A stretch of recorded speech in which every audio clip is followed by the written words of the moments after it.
What's up, guys and gals? It's your boy Jeff coming back to you with another Extreme Nerd Table, guys. Woo! What's up, Randall? Hey, what's up, man? Not much. How you been, man? How tired are you? I'm not that tired, but I went into work because they scheduled me for 2 hours. So I go in from Okay. 7 p.m. to 9 p.m. Oh, You that's know, cool. That's cool. yeah, I basically kind of just sit there and make sure like they take the proper pills and No, that's it. okay. Yeah, so I'm sitting there watching TV with them. Right. Yeah. So, actually, Tim gave me this idea, and then I'm gonna be pretty much doing a Hong Kong comic book, like Hong Kong comic, like telling you guys who this there we have a version of Stan Lee over there, and I'm Oh, gonna cool, explain to cool. you. Yeah, so I'm gonna like do my research on all the Hong Kong based artists and stuff, and I'm gonna actually talk about two of them. Really, the two I grew up on, like two Okay. comic books I grew up on, and when I was a kid, when what my uncles had. Like there's one called Old Master Q, and that's Okay. by Alfred. Yeah, Alfred Wong. No relation. No relation. Yeah. Yeah, and then there's another guy called Tony Wong, and he he's the Stan Lee version of Stan Lee in Hong Kong. He's the Stan Lee Yeah. counterpart, pretty much. So are He's we only live in. right now, just to be sure? Yeah, we're live. Okay, just Yeah, making sure. yeah, we're live. We're talking about it live. Yeah, so pretty much Awesome. that's yeah. So Yeah, that's they gonna had. be It looks like DC did their second day of the DC fandom. Did you see that? not yet. I haven't even took a look at that yet. I watched the Yeah, new they. babysitters. The babysitters. Oh yeah, yeah, the McGee movie. Yeah. What's up, King Titus? Hey, what's up from Japan? Yeah. Nice. How's it going over there? Yeah. And then I'm gonna end up doing well, since King Titus joined us, I'm gonna be doing some stuff on Hong Kong comics. So be on the lookout. I So dropped my my can. sister's in the chat too. Oh, I didn't know So you had a sister. my adopted sister. Oh, okay. Yeah. So Did you see pictures of my new chair? yeah. I love it. So King Titus is in the chat. Oh, I picked up this. Ultraman. Oh, it Mhm. finally came out, huh? The Marvel one. Yeah. Sweet. Picked up Ultraman. Picked up Red Sonja. Oh, and I got news for everybody. I actually got an interview with Anthony Salakis, the one that created this book. And I have an interview with, eventually, when issue 4 comes out, is when he wants to interview. And Samantha, I always forget her. I always forget her last name, but I have an interview with Sam too, the cover model, the cover Oh, cosplay nice. model. The cover model. Yeah, yeah. Nice. So that's happening, and then I'm working on some, working on some content right now. So, That's awesome, dude. yeah, I'm You know. working on some. Yeah, I'm gonna do my research on all the Hong Kong artists and writers because I've like read a lot of their stuff. It's just I never knew what their American names were and what they renamed some of the American comics. Like if you watch Netflix, there's a movie called Dragon Tiger Gate, and then the comic was originally called Oriental Hero. Okay. Yeah, but the Cantonese translation is Dragon Tiger Gate. So you said Dragon Tiger King No, Gate, like Gate. gate. Oh, okay. Yeah, Gate. Yeah, Dragon Tiger Gate, and then it's what Danny Yim. Uh, yeah, so IP Man's in it. That's one of his first, like, one of his first big movies. Nice. Yeah, so gonna That's be cool, man. Yeah, doing. I mean, you know what? It's always cool like looking into stuff like that because Yeah, like there's all kinds of stuff out there that people aren't aware of. That right.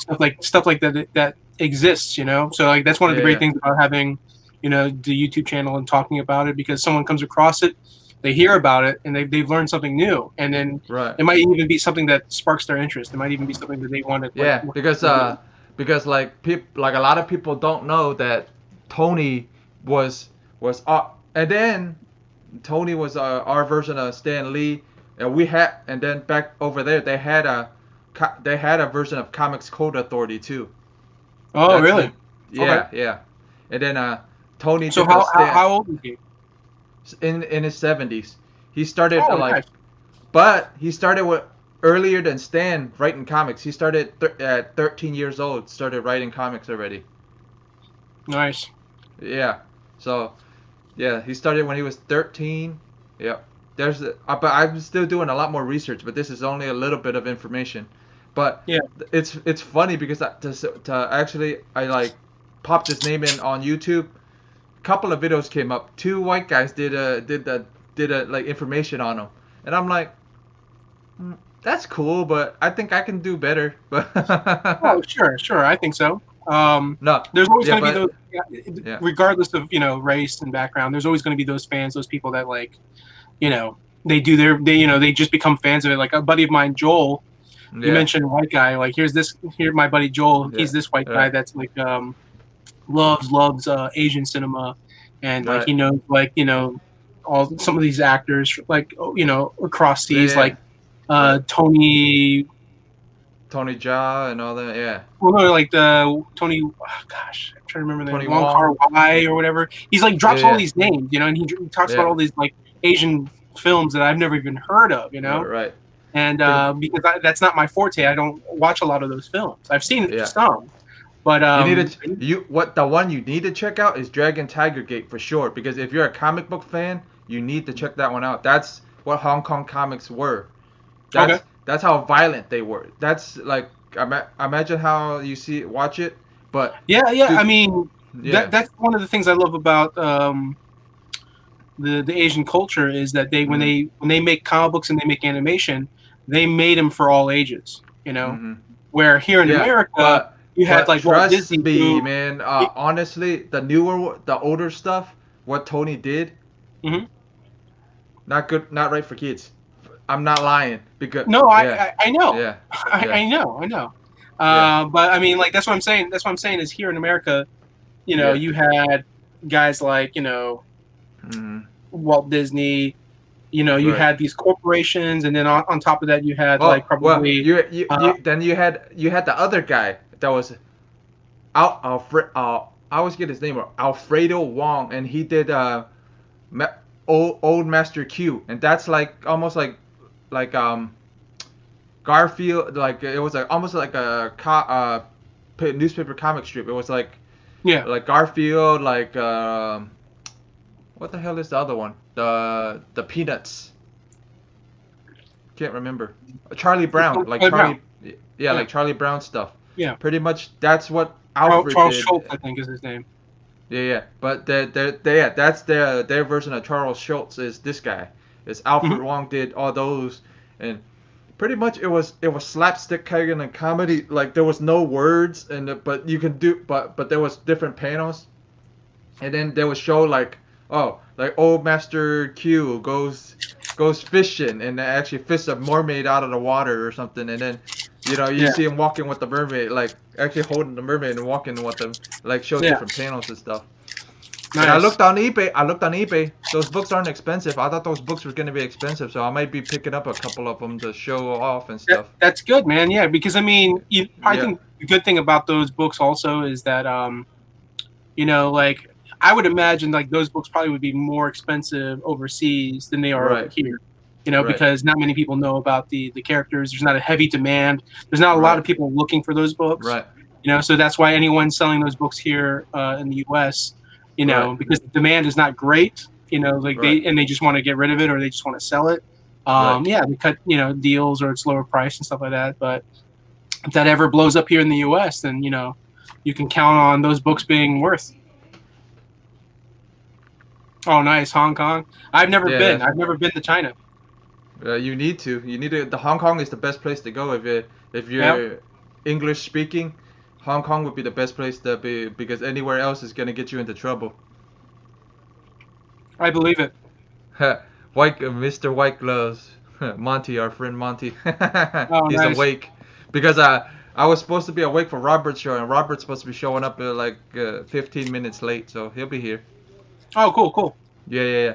But like I said, I've been doing research. I'm excited because I told Tim about this, and Tim goes, "You should do a video on it, or you should do something on it." So to I get agree. people like in the community to know about more about these guys because I Sometimes want. the best content to put out there is the stuff that people know nothing about. Yeah, You know? and then my thing was it was like I grew up on these. It would be cool to just to see the younger generation wanting old Master Q, but comics and stuff because Yeah. that's easy. Old Master Q ones, it's drawn. You know what I mean? It's drawn, but it's not. There's no words in it, So and you just look at the do they panels still pretty much. make new comics on those, or is it like they stopped making those and it's just older comics? Not well. He died in 2017, but when I looked up like print run and stuff, it's still going. Still going. So Okay. it's still going, but they have older volumes and stuff. I can't wait to pick them up and actually show people. It's really cool. Sweet. Like it's because actually Green Shift, I saw it at Green Shift one time. I actually saw one of the old man Qs at Green Shift. I go, Nice. where the hell did he get it? I'm like like Well, thinking I like mean, where the hell. they buy Yeah. collections from people, so it's possible that Mhm. the collection they bought it from somebody who has Yeah. some copies in their collection.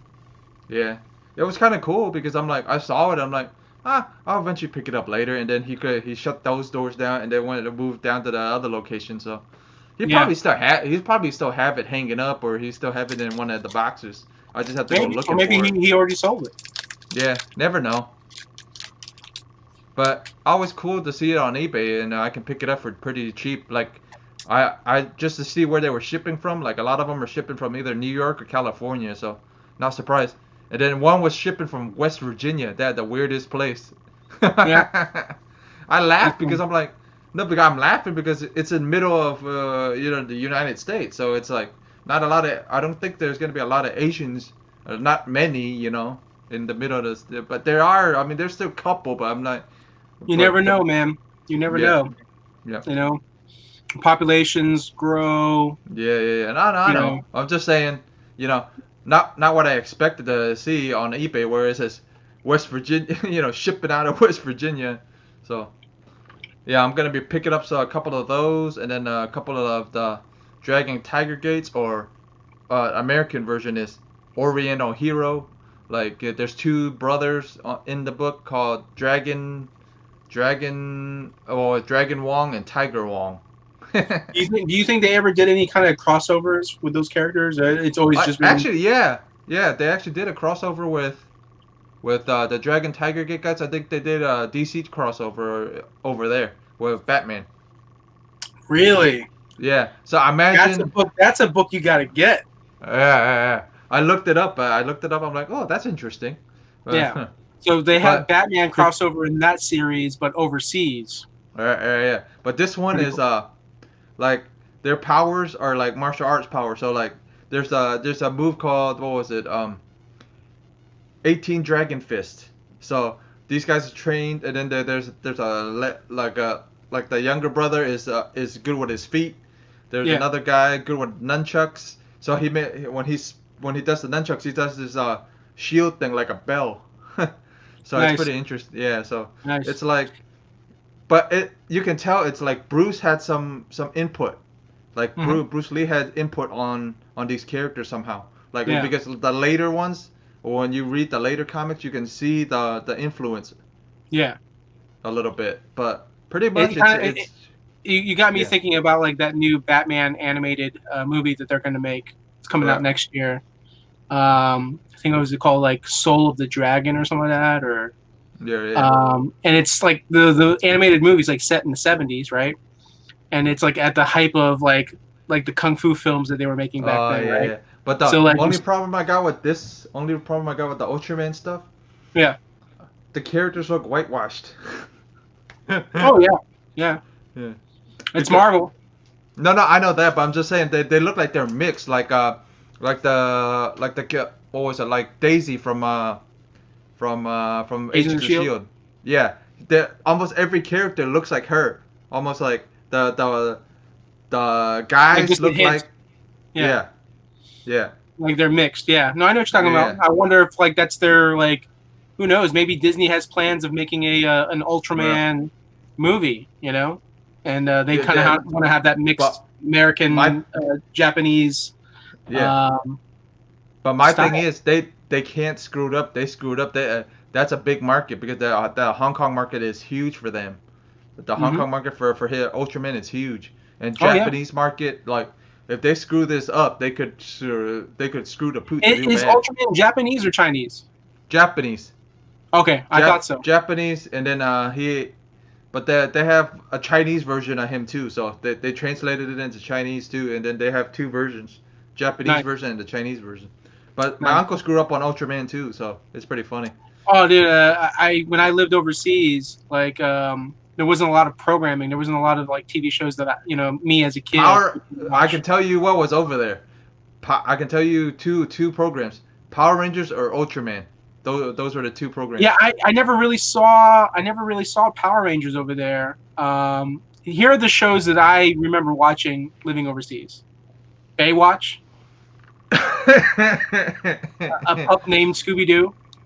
But that's funny because the Baywatch one, and that's why a lot of Asian guys from over there like blonde and blue-eyed because of Baywatch. Of course, a lot of yeah. people don't know that. They watch Baywatch and they think, oh my god, all the American women are like this. Well, yeah. I don't know, maybe. But no, like No, I know it for sure. That's the whole reason why. yeah, and what is it? Now there were like some Japanese shows that they would play. The Godfather's in the building, or the cool. Godfather of the comic community is in the building. Nice. Hey, Robert. Everybody, what's up? Oh, G-Man. actually, guess I went to see Tim, and I'm actually gonna be doing a video on the Cantonese version of Stan Lee. That we actually have a Hong Kong version of Stan Lee. So I thought about it. I'm gonna be doing that, and then check out if you get a chance on Netflix. There's a movie called Dragon Tiger Gate on there, and that's an Asian comic. That's an Asian comic book I grew up on pretty much, from the 1970s. That's when the comic came out. Dragon Tiger Gate. I'll watch it tonight. Yeah, check it out, and then there's a scene in it where actually the guy that actually I'm telling you that's the Asian version of Stan Lee. He actually has a cameo in the movie. How you doing, Randall? I'm hanging in there, man. How about you? Oh, I'm freaking. Oh, I've had a hell of a day, from phone issues to everything else. By the way, it was a good show today on the Silver Age. Right. It was awesome. I couldn't make it. Right. First, right. let me be the first to say. I may not be the first to say this, but if that's a new microphone, one, it looks awesome, and two, your sound is coming out great. Thank you very much. I appreciate it. Yeah. You know how hard I've been working on that. Yeah, but he's been like, oh, is my sound coming out good or this and that? The sound is coming out as if he was like on talk radio. You know, like cool. you feel like like Howard Stern almost style, like right. I do have something cool to show you, Jeff. Though I did a little research. I was doing a little reading earlier this morning. Right. But you know how I like my horror books, right? Yeah. So the latest ones, issues I got, and I was kind of surprised, but it's funny how some of these older runs of Shadows, Tower of Shadows, like this king size annual I was showing you earlier. Yeah. Okay, hold on, let me make it a little bigger so I can see it. Yeah. So this king size annual, I love it. I think it's great. The Neil thing Adams. The blob thing gives me the creeps every time I see it. Neil Adams. It looks like the character from Weird Science. Yeah. Right. But this is Neil Adams stuff and John Buscema stuff. Oh, John Buscema. That's cool. In here, I didn't know it was Here's what's surprising. So every issue I read, this was actually really good, and this had 3 stories in it. What gets me is like, okay, so this isn't the king size annual. So what they're going to do is pick out the best stories from whatever that year that they ran. So they used Witch Hunt in here. They used One Hunger, and then they used a Wide Earps. The onomatotions are going to take your job. That's the stories they used in this. It's really weird, dude. Okay. And that's interesting. What's interesting is it crisscrosses. So when I read the actual first one I got just recently, beautiful cover. So on this one, 1969, number 1, volume 1, the first story At the Stroke of Midnight, and this one was done by Steranko. Oh, that's cool. So this is done by Steranko, and then That's cool. the second story, From Beyond the Brink, that's Steranko as well, and then the third one, A Time to Die, is done by John Buscema. That's cool. Nice. This is why I like these books, Mhm. because not just because of the art and the stories are so weird, but Right. as an example, like earlier, so I went through 3, I read 3, Right. read number 2, there's number 2. So John, okay, so number 2, Neil Adams does the third Right. story in this, which Right. is The Hungry Ones. Right. This first story, it's the third story in it. See, that don't creep me out as much because it got eyes on it, so See it how don't creep me different out it as looks? much. Look how Yeah, different yeah. it looks. You see Yeah, that? yeah. So when you go from that to the king size, so what they did was Right. that's issue They 2, Right. and that's the king size. Right. They lighten Oh, yeah, the color they on changed it. the It looks colors. like. Yeah. See that? Very, Yeah. very a little bit more color in that. Right. compared to See, the that King don't size. creep me out as much. Issue No. 2 doesn't creep me out as much because But Neil- the thing Neil- the thing has eyes on it, so you can see like a mouth at least. So Roy Thomas, Neil Adams. Here's another Steranko. No, I already showed you that one. Wrong one. But the stories that would get me. The names of some of them, like an example. Hold on. Okay, this one was great. Then I read issue 5. Okay, Right. so issue 5. Looks like This it's the is- Incredible Hulk. Yeah, Roy Thomas, Snyder, Roy Snyder. What was his name? Wally Wood does this. Sam Rosen does this. And this one's called "The Demon That Devoured Hollywood." Right there. That's cool. And Fight into Fear and Time Out is in this, which Oh, that's cool. these are awesome. Everybody knows Jay Rizzo. You see him every once in a while. Yeah. And this one in here, there's a story in here called The One Little Indian. And Yeah. the name of the writer is it says by a full moon writer. It says written under the full moon by the writer Marvin Wolfman. Oh, nice. Marv Wolfman. So, that's cool. Yeah. Some Yeah, early but Mark it's spelled Wolfman. Yeah. Wolfman, like Wolfman. That's how Yeah, they yeah, spelled it.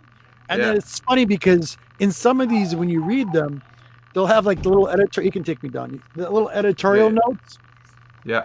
They'll have stuff in there like,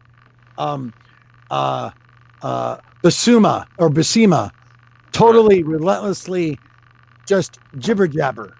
It will say in the side notes on the bottom from Stan Lee, because Stan Lee was the editor in all these books. Right. And Right. because they all had some kind of like conflict in the office all the time. So Well, that was but- their way out to vent a little bit, Oh, which I thought was And then cool. a little bit more information on the other guy, on the Yes. Hong Kong guy, Yes. the Tony Wong. Yes. He, like how I was telling you, he was the Stan Lee type guy. He Right. was Stan Lee. He was Stan Lee type, but he could. I don't know if Stan could draw, but he could draw and write. This guy could draw and write, so Yeah. he was a little different. But, than okay, Stan. okay. I've never heard of Stan drawing anything, so I'm not sure. Oh, I've Yeah, heard of him I dabbling. Yeah. Yeah.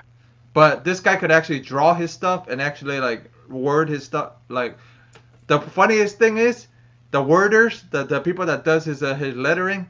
Yeah, he had a bunch of people do his lettering. It was like Yeah. he could do the art and stuff, but he had a bunch of people do his lettering and but he had a little bullpen too, like Stan did. So it's pretty interesting. Like just doing the research on See, it. what a lot of things about these books. What's cool about them, especially these Yeah. old ones from '69, even from '69 to the '70s.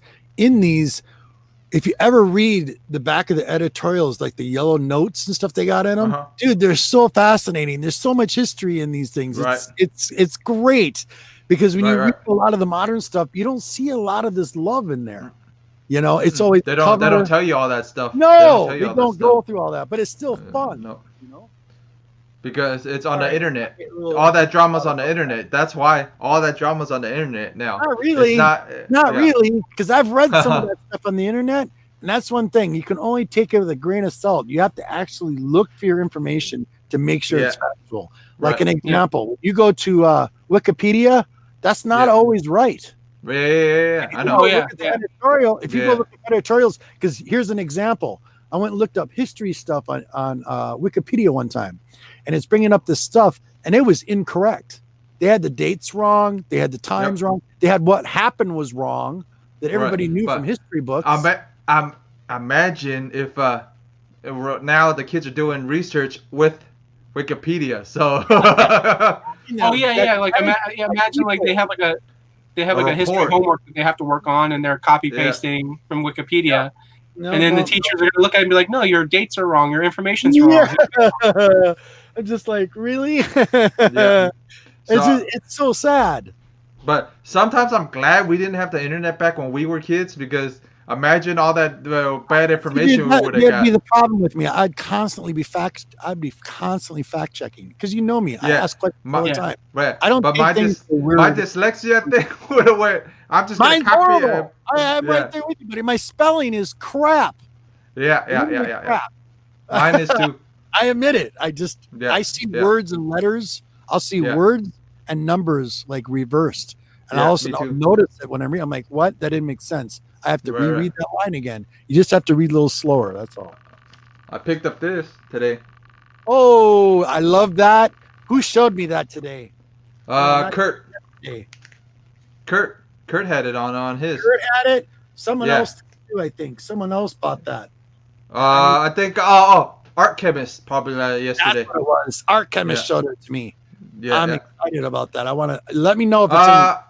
I like it. I just don't like how Marvel. Search me again. Yeah. I don't like how this is Alex Ross cover. I knew that.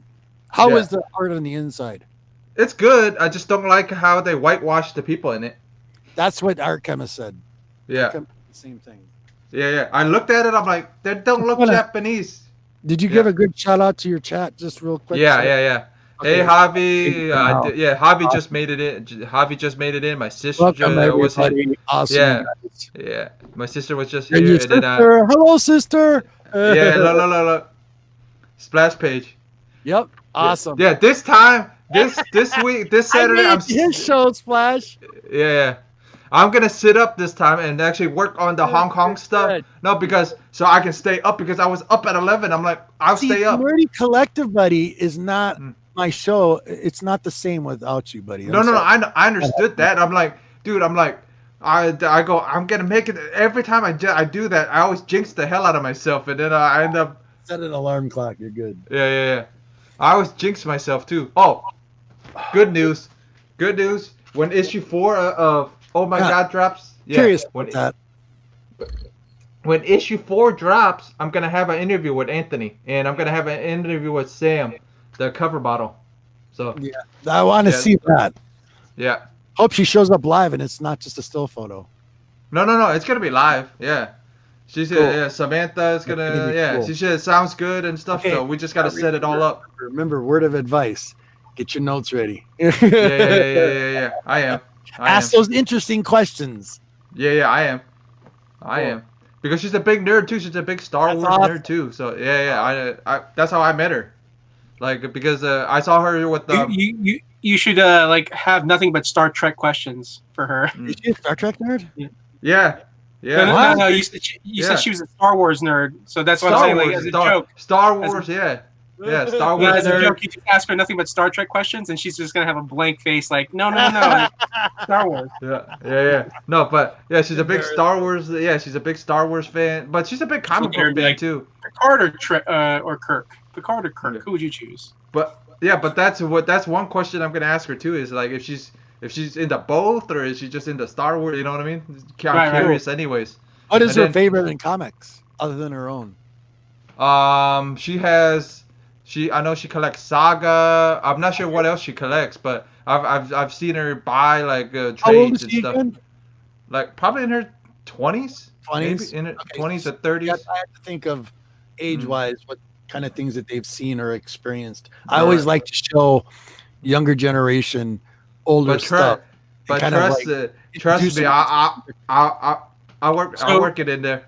So does she have her own YouTube channel? That's how you're able to see all the stuff that she has? No. She's too busy modeling, man. She's when I met her, she was just starting out.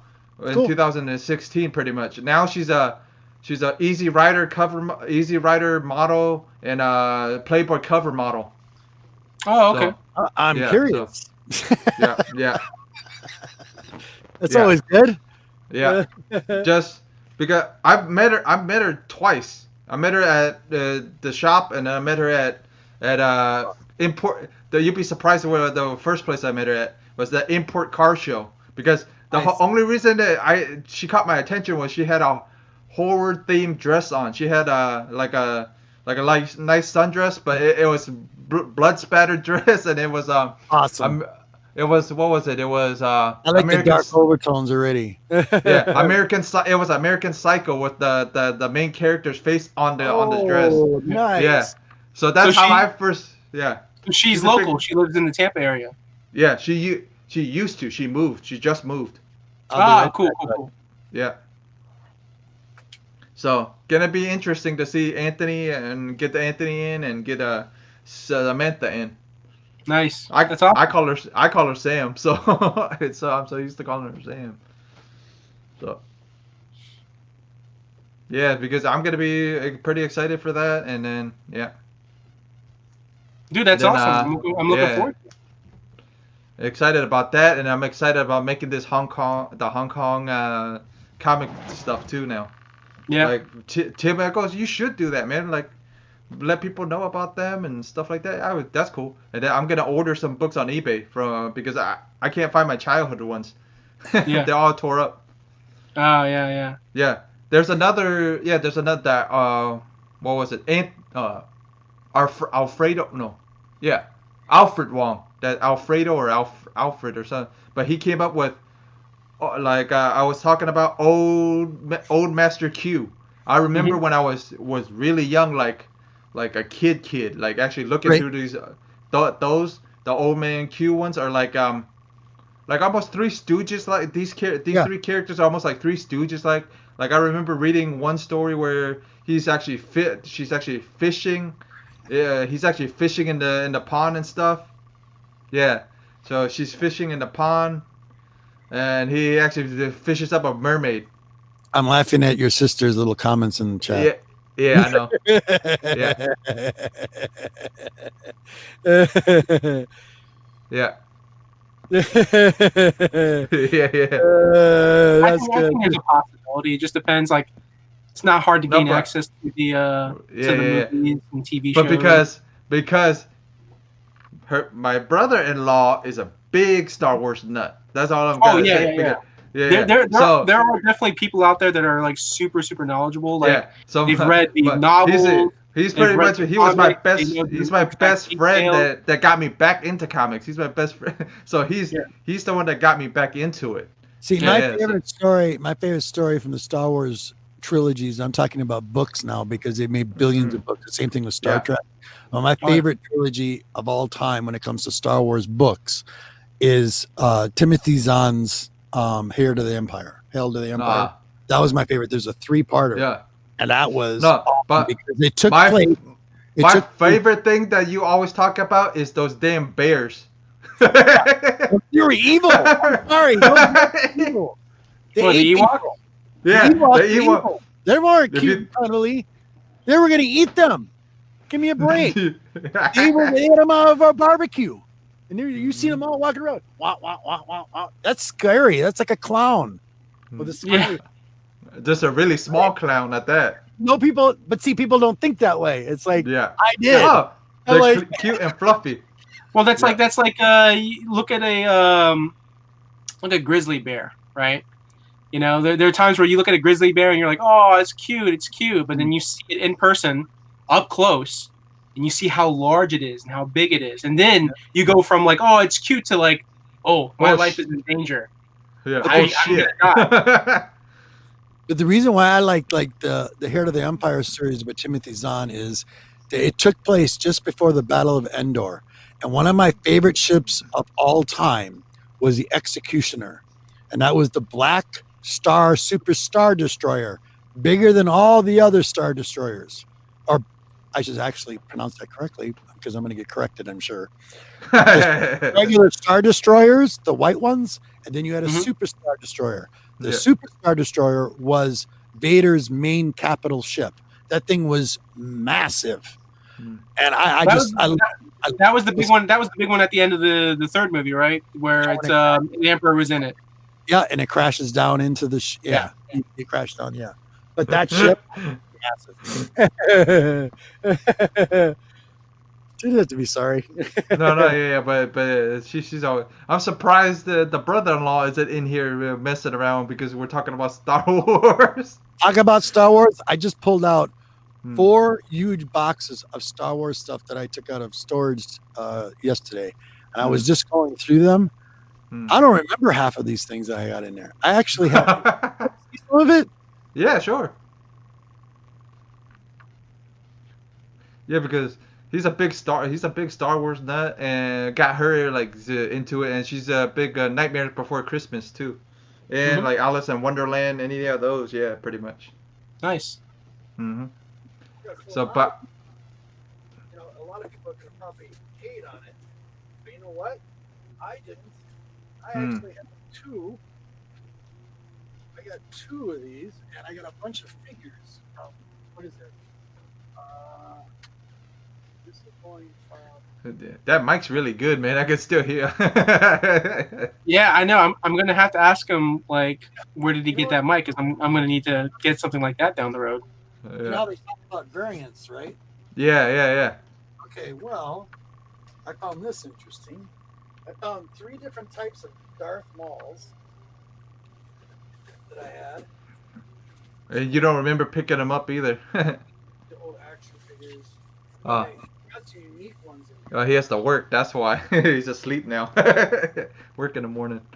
With my brother-in-law. Here's one. Okay, Here's hold one. on. He'll watch it on the rewind. He'll see him on the little rewind. slides.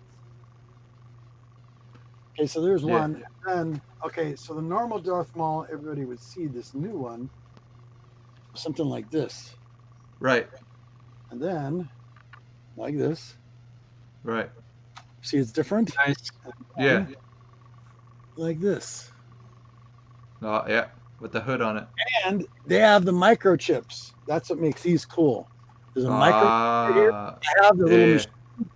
You could actually take these and scan them over, and you could hear 3 different voices come out of this.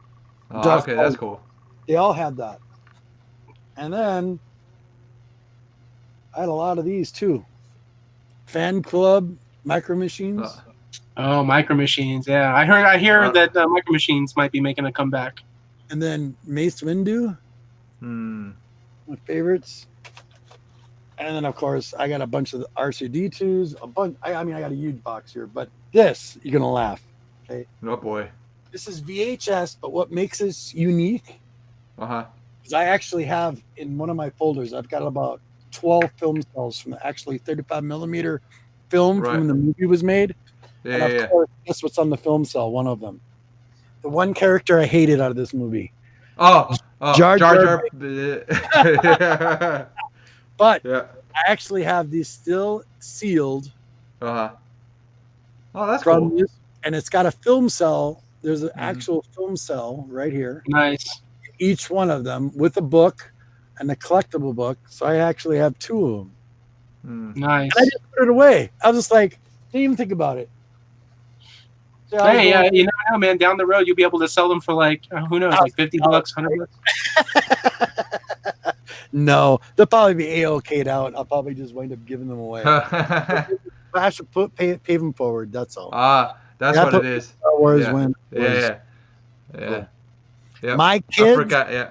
both of my kids, they hate Star Trek because I was a Star Trek freak, and I would bring them to conventions and dress them up, and they hate. That's why they hate They you still for it. hate Is you Star dressed Trek them up. If you didn't dress them up, I think they would still like it. But since you dressed them up too, that's why they don't like it. My favorite. Well, you know, what's that, bud? I remember as a kid, I wasn't that fond of Star Trek. I mean, I would watch some of the shows on TV, like back on UPN, when they would have like Yeah. what was it, Deep Space Nine. Yeah. So like I would I'd watch a little bit of those just because there was like nothing on late that night for me, like interesting enough to watch. But like, I think part of the reason I didn't like it as kids because I didn't understand the content. I didn't understand the conversations, what they were speaking about. I was more into like, I want to see action. I want to see, special effects. I want to see the ships. I want to see, I wanted to see action. And and like you get that from Star Wars. Hey, look, Dusty's in the chat. Dusty Brick Brown, buddy, what's my up? brother. Hey, what's up? I loved your unboxing tonight, or your guys' haul video. That was awesome. That's cool. Very, very cool. Mm-hmm. And I kind of got the gist of what everybody likes now. Yeah. So, no, there was a thing about what was it? You just mentioned it. You were talking about Star Trek. Okay. Oh, Deep Space Nine? My most memorable moment from Star Trek conventions, and I went to many of them. That was 25 years ago. But the most memorable time I ever had was Star Trek because it was I was a big fan of Leonard Nimoy.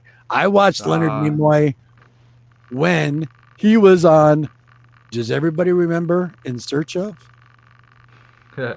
Everybody's going, what? In Search Of? Yeah. Nobody's ever heard of In Search Of? That's where he would go around the planet.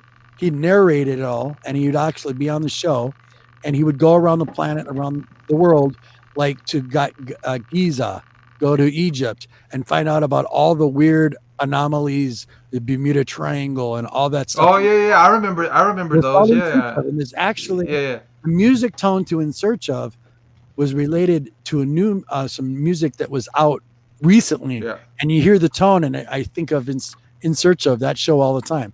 But I got to meet Leonard Nimoy. That's cool. Super early. Had a cup of coffee with him, talked to him for like a half an hour. I was and I was sweating, geekified. But he signed everything. He signed a whole bunch of pictures I had. I mean, it was that's awesome. I was such a super nerd fan of that guy. It was like that was my idol at the time. It kind of reminds me of an episode of Big Bang Theory where I love that. Where Sheldon he loves Nimoy, and Penny is like, hey, because it's like Christmas or whatever, and so she got Sheldon a Christmas gift, and when he opens it, he's not impressed at first. He's like, what is this, a napkin? Yep. Like, Penny, and she's like, turn it over.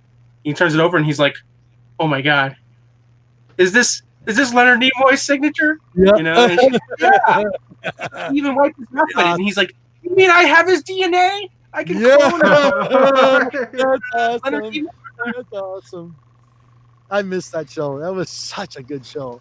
Mm-hmm. Oh my god. Oh yeah, this Golden Age dude, book. you're killing me with this damn thing. I'm gonna probably buy it off of you.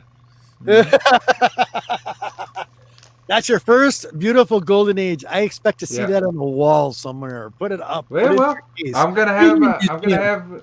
By the way, chat, and anybody catches us on the rewind, don't let Jeff fool you. He's got a museum in his house. It's beautiful.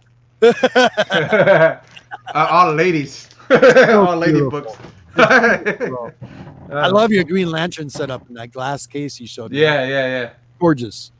Gorgeous. You gotta do the tour one day. You gotta just pick up the. Yeah, eventually I will. Be really cool, bud. Yeah, eventually I will. Yeah, man, it's like I've been doing like I was trying to think of ideas like for a new video and stuff like that, and then I started talking to Tim. Chat real quick. His Dusty Big Brown. Yeah, I got you. There we go. Big Al. There we go. Yeah. Matt Mary Hall. They racked up yesterday. I remember In Search Of, Rob.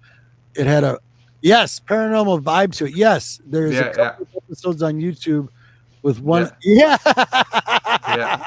Exactly. Yeah, but what we need Dusty to do is actually do like comic read-alongs. That's what he needs. You know what I would like to hear?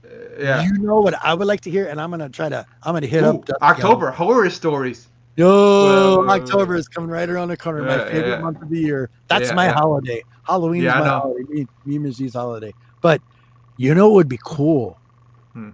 Is to hit up Al and have him read a classic, in my opinion, but using that deep voice of his, read an entire Silver Surfer first issue or an entire Silver That'd be cool. So Al, I would love to hear that in that deep, beautiful Just- voice.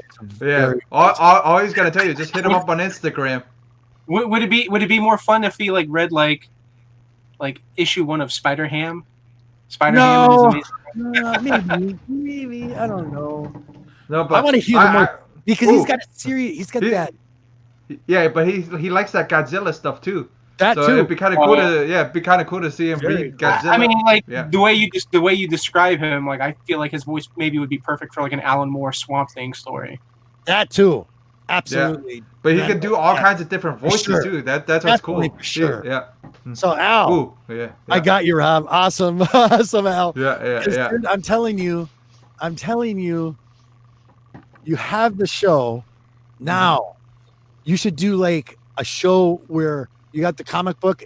I know you probably can't show all the pages, but you Right. can show a couple Yeah, pages and he narrate. he can show the pages, but he has to take the words out. But Yeah, well, just- he would narrate it in his yeah. own voice. Yeah. It's Pretty like a much he would read-along. have He'd to. tell Yeah. us a Well, you know, bedtime story. Yeah. there's this guy on TikTok, right? And what he does is he's been taking like recent comic books, and Good he for will you, he will guys. Yeah. I know. I saw. Just don't take off all the gorgeous ladies. That's all. She won't. She'll But make like, a nice sorry, corner for I him. didn't no, it's okay. You're good. This guy's like a voice actor, or he's like trying to be a voice actor. He's trying to get hired and stuff like that. So he does like these really nice videos. He doesn't do the whole Sa- comic book. He'll do like Yeah. several panels. Same thing I was trying to do. Voice acting. Same thing. Yeah. And so this guy is like literally like he's like showing panel by panel, and you can see the words. And what he's doing is he's doing all the characters. He's voicing all of the characters. That's cool. That'd be- Uh, And that's and what like, I want Al to do. That'd be kind of Yeah, cool to see yeah. Al do it. and like the Yeah. format on TikTok, I think like the longest you can do videos is like a minute and a half or 2 minutes. Right, So this right, guy will just sit here and he'll just do like 1.5, 2 minute clips Right. of going through comics. So like he's been doing like the Joker War recently. Like he's been kind of Nice. like doing that. He did one on the 3 Jokers, the Batman 3 Jokers. Right. Oh, that would be kind of cool to see Al do the 3 Jokers one, but what all 3 Jokers with 3 different voices, like with the Russian voice. You want like a Russian Joker? No, that'd be kind of funny because just to have him do it, and then that hillbilly Joker, just to be funny, like they're all 3 Jokers with different voices. I've heard him. He'd be awesome. They're like, I'd all I watch think that. of now is like Jim Varney. Jim There you Varney go. just trying There to you go. 3 Big different Al. voices of Yeah. Joker. Big Yeah. Al. Big Al. Yeah, There you go, I buddy. just gotta wait until the chat Story pops up on time. my end. Big Al. Yeah. Rusty Big Yeah, that's Al. it. I told him that before. He should. That's the whole thing. But the problem is I know what the problem is. It's the freaking editing for it. It's gonna be a pain in the butt. Well, can he do it Yeah. live, or does he have to have anything censored on the book? He might have to He might have to take the words out of the word bubbles. He might have to Right. do that in certain panels. He might have to do something to the certain like. I don't I think he have has to to do any of that. I don't think he has to do any of that. think he did either. I thought No, he no. did. This other guy, this guy on TikTok, he hasn't had Yeah. any issues or problems. He's just Right, but don't forget TikTok's a little, just a little smaller right now Hey, than another you. note. Yeah. On another note, you guys. I mean, TikTok's Right, but- really big right now. No, I know that, but I'm Alright, just I will saying. That on my phone. But compared to YouTube No. is. Yeah. No way. Yeah. Well, Yeah. no. What is But it? you're gonna get flagged. Like if you do stuff on YouTube, you're gonna get flagged a little harder than you will get over there because you won't. Yeah, Certain things fair won't get enough. Fair flagged. enough. Yeah. Yeah. You know Yeah. what I So- mean, but I mean, like, What is he's that? gonna learn all the tricks. Randall, Like, what Behind you, the picture behind you, Randall. Al. Huh? Randall. What's the, The picture picture behind behind you? you. Blocking.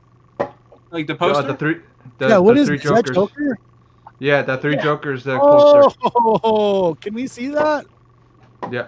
He has it in a frame. He has it in the frame. That thing is gorgeous. Yeah, in the Superman Oh, frame. look at this. Hmm. And it Do lights you up sell too. that, Randall? Huh? Do you sell those? No. This is a promo poster because I'm a retailer. That They sent out 3 posters, and each poster is the different Joker for the 3 Jokers. So I managed Yeah, to fit so- that one in there. The other ones don't fit, huh? No, I mean they do, but I mean like I don't want to squeeze Wow, too many I see your- posters in there. Yeah. I see in the text. Silver Surfer, Yeah. I would love to hear. Oh my god, yeah. Yeah. Even the yeah, Donny yeah. Cates version would be cool. Yeah. But I would like and the classic for sure. yeah. You know what I want to see? It'd be kind of funny to see him actually try to do an old school Vampirella book. I'm just curious. Oh, I think it'd be cool. Yeah. Yeah, it is a dope Yeah. poster. I agree. Yeah. Randall, Yeah. that thing is awesome. Oh yeah. I got this What I poster. can make out of it. I was trying to see the bottom of his mouth. I got this poster in recently. This is for the Dark Knight's death metal. Mm-hmm. It's basically just like a map. So Randall, can people order books from you or what? Yeah. They can. They just have to. Yeah. The only books I'm selling right now are just I'm totally Yeah. confused. Okay, so Randall and Tim, are they work together? Tim orders from Tim. I'll explain it. Tim orders from Randall for DC stuff, and then Tim works at another shop. He used to own he used to own the business, and then he handed it over to somebody else, pretty much. And now he has his now he has an online business now, so he can pretty much orders. Yeah. I tried to get Tim to partner up and work with me, but my nemesis basically counter offered, and he was too good of an offer for me to match or even surpass. So Tim decided to keep working with him, which I respect. I get it. Like, I know what you're saying. Drama in a different situation. I get it. Yeah. You're good. Yeah. You're good. Sorry, I didn't mean it. No, I was just wondering. No, you're good. You're good. I'm just. I don't mind talking about it, but I know that Jeff gets uncomfortable with it. Yeah, because it's annoying. That's what it Jeff, is. just give me information for Randall and Tim. Yeah, So I got can order you. books from you guys, I would love to. I'd rather support somebody. I'd rather support somebody in the community. Right. Right. I don't get to see LCSs, so I have to order. You're 85 miles away from an LCS. Everything is far away from me. Everything has got to be ordered in, so I don't mind supporting somebody. I like the map as well. Yeah. All over. Yeah. Good. Cool. Oh, dude. I think DC's just been putting out a lot of good stuff recently. And I still haven't even read the first Dark Knight's Metal. What I'm doing right now is I bought the 2 trades. I have the one trade where it introduces all of the different different type of Batman. And then once I'm done reading that, then I'm going to read the actual Dark Knight's Metal. And then after I read the Dark Knight's Metal, then I'm going to, because I have issues. I have the issues for them as well. Randall, but I got a question for you. I know Jeff. You could probably answer it, but I want to hear it from Randall. Yeah. He runs a store. Just tell me. Okay, I'm not understanding now. I like his art. Don't get me wrong, and I like some of his stories. I liked the movie, and I'm going to tell you what it is in a second. I like the movie. I only like a couple of the stories. What is the sustaining stay power of Spawn? What's the sustaining power? Power of the selling of that book. All of them. All of them. That's the. I let him answer, but I got another. I see Spawn all the time, and it sells. I don't care what it is. What is the sell? I got one word. One word. McFarlane. But I was going to say that. But it's not all good though. That's what I don't understand. No, but he's a good salesman. That's what it is. Story. But can you seriously tell me? Is it the art or just the stories? What is it? Because the stories are not all that great. No, they're not. They're not. I've read some of the stories. My draw to Spawn has always been the art. It's the art. Cover art, and then sometimes depending on who's doing the interior work. Yeah. Like that's the thing is like Spawn spawned from the 90s, and that's the thing is like I think one of the biggest things and the biggest draw. Yeah, one of the biggest draws of the 90s comics was the art.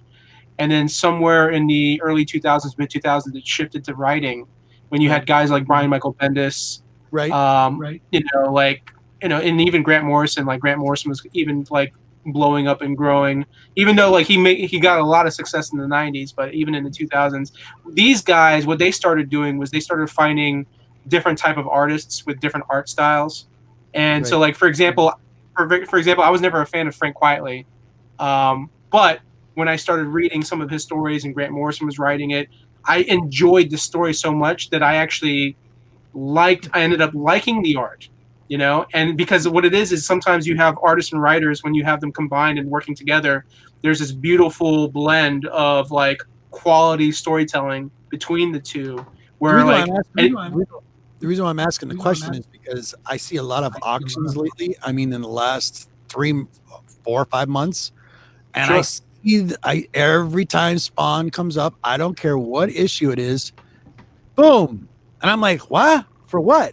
The art wasn't even that great on that book. Yeah, But the big it's thing is the speculative. movie's coming. The thing that kind of is strange about it to me, why I'm confused, is they made multiple copies of some of those books. And there's some Yeah. of those not that rare, you know, and it's amazing. It amazes me, I guess. It's the whole comic market. I've slowly seen it shift these past 5-7 years. Yep. The speculators are really leading the market, leading the Right. sales. Right. You know, that's why you see a lot of Marvel books selling. That's why you see a lot of some independent books are selling. It's because the speculators. Some of these speculators, I don't know if they partner up. I don't know if they talk with each other and say, "Hey, this is what we're going to do. You should be doing this too," and we're going to hype it up, and then other people will follow because they see us doing it. You know, that could be a combination of that. So Exactly what we did with Yarman. Exactly what we did with Yarman. Yeah, That was a joke, though. That wasn't a serious thing. But pretty much, but they do it in a serious fashion. You know what I mean? They actually get together and say, "Hey, what do we think is going to be hot?" Or we can actually say about making it hot because they have more followers than everybody. You have guys like the smart thing is like you have Comic Tom who teamed up with the guy who created Key Collector Comics. Yeah. And so what they've done is they're trying to generate that excitement, and then they're giving their feedback saying, "Hey, it's almost like the stock market." So it's like, imagine you have a broker. All too well. Yeah. You basically just have a broker online telling you like, "Hey, this stock is going to grow. This is going to be valuable. This is going to be worth money. Go buy this. Buy. You know, and then they turn around and tell you sell. And then I don't have any bad saying or anything about. No, I don't either. But Spawn, there's some great books, but I'm just wondering because you know how there's books out there that I love that. That's awesome. That's awesome. Hey, big time, Al. Yeah, very. Cool. That's awesome. Exactly. Man. Yeah. I mean, I miss those days. I miss those days of like a really big crossover where you're like, I gotta pick everything up. Yep. I think trying to follow the Scarlet Witch. All of her cross stories. Oh my god, a nightmare. Yeah, it's literally a nightmare. Mean, I'm trying to remember the last big Marvel event that I liked. Probably Civil War. I think with Civil War, that was like everything I had to pick up.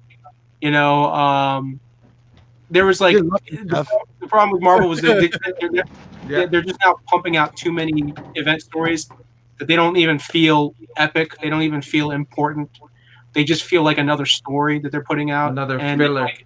And then a lot of the tie-ins, it was just like, I'm literally paying $4 for, these extra, $4 per book tie-in that doesn't really do anything for me. It doesn't make the story exciting. Right. You know? But it's just curious because, every auction I see, there'll be a couple people that will have multiple copies of Spawn. And I don't care what it is. It's just gone. And I'm like, huh? Really? Oh yeah. Well, I mean, McFarlane he's been doing a good job, I think, being on social media, interacting with people. The big thing that really helped him recently was that Kickstarter that he did. For the action figure. One for the. Like I was in a buddy of mine. He has a toy store and he sells some comic books in there. And he helps me. He lets me set up some books there. So a couple of my subscribers will go there and pick up their books at his store. He allows that, and I appreciate that. But like one random guy came in, and you could tell he was more of a toy collector. However, he started asking about Spawn, and he's like, "Yeah, I used to have a Spawn #1 signed by Todd McFarlane, and I had to get rid of it or whatever." And he's like, "I would like to get that back into my collection." And and Cool. and so it's like, but it's so much more difficult to get Todd Sure. McFarlane doing signatures now Sure. than it was compared to the '90s. Sure. But Todd just has this, like, same thing with Jim Lee. These guys are now the new kind of like godfather of Sure. comic book creators. Yeah, I watched this new documentary. It was really good. Is the new documentary? Yeah.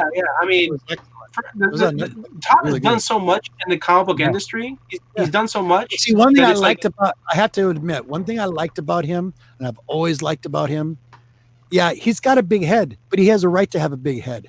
And the thing is Yeah. cool about him, what I like, is he thinks outside the box, and he pushes it. draws outside the box too. He doesn't give a shit what you think. Right. He does it the way he wants to do it. That's Exactly. being creative. Big That's joke by him too. Owning. He thinks outside the box and he draws outside the box. You know what? That's what I love. Yeah. you know what it is too is like I think Todd got that way from working He's with sick of the other companies. He's sick of the corporate, all that control from back then when he was starting to do stuff like that. When he's Well, yeah, I mean, yeah, Marvel was doing so well in the '90s. they were like doing and- this. Yeah, and Todd, he wasn't just a worker. He was a thinker. He had thoughts. He had ideas. And the smart thing I think that he did was he had conversations with higher ups at Marvel. He had conversations with people who actually have business knowledge and experience. Sure. And so he was kind of like getting information from them and learning from them, and was just like, you know what, I'm going to go do that. Right. Comic book scene is akin to the stock market. Yeah. I passed on Empire. I tend to buy the main issues of major comics, but I passed. Yeah, I mean, I love Marvel. I really do. I know people So do think I. I hate Marvel. So do I. It's like, I don't hate Well, Marvel. I'm because just you're so... the big super. Only reason I think that is because you're a big Superman guy. That's the only reason. You're a big DC Oh, well, yeah, guy. Superman. Part of the reason I am a Superman guy is because of Superman I got into comic books. Yeah. Everything I owe to where I am today with comic books and comic book fandom. I owe to Mine's Venom and Carnage. Too. Those are the two characters that I. Me and Jeff were talking the other night, and I told him I like not all but most of Delato's artwork, and he showed me one of the Vampirella. That was not good, but yeah. big shout out to Big Will. I was with Jeff. Me and Jeff were watching. Oh yeah. We were We had messing an auction around. party the other night. Yeah. We're looking at everybody's auction, and I got an awesome deal from Big Will, and this is a '98 Delato Wolverine. Beautiful Nice. cover. Well, Big thanks to Big Will. Yeah, that was a Discovery that had bidded on it for before. I got it. Yeah. That's the one. He was sitting there. I'm like, okay. Speaking of which, was it Detective Comics 1027 is coming out next week, and Delato's doing one of the covers. I heard that. Yeah, they What's got it a look- good number of people.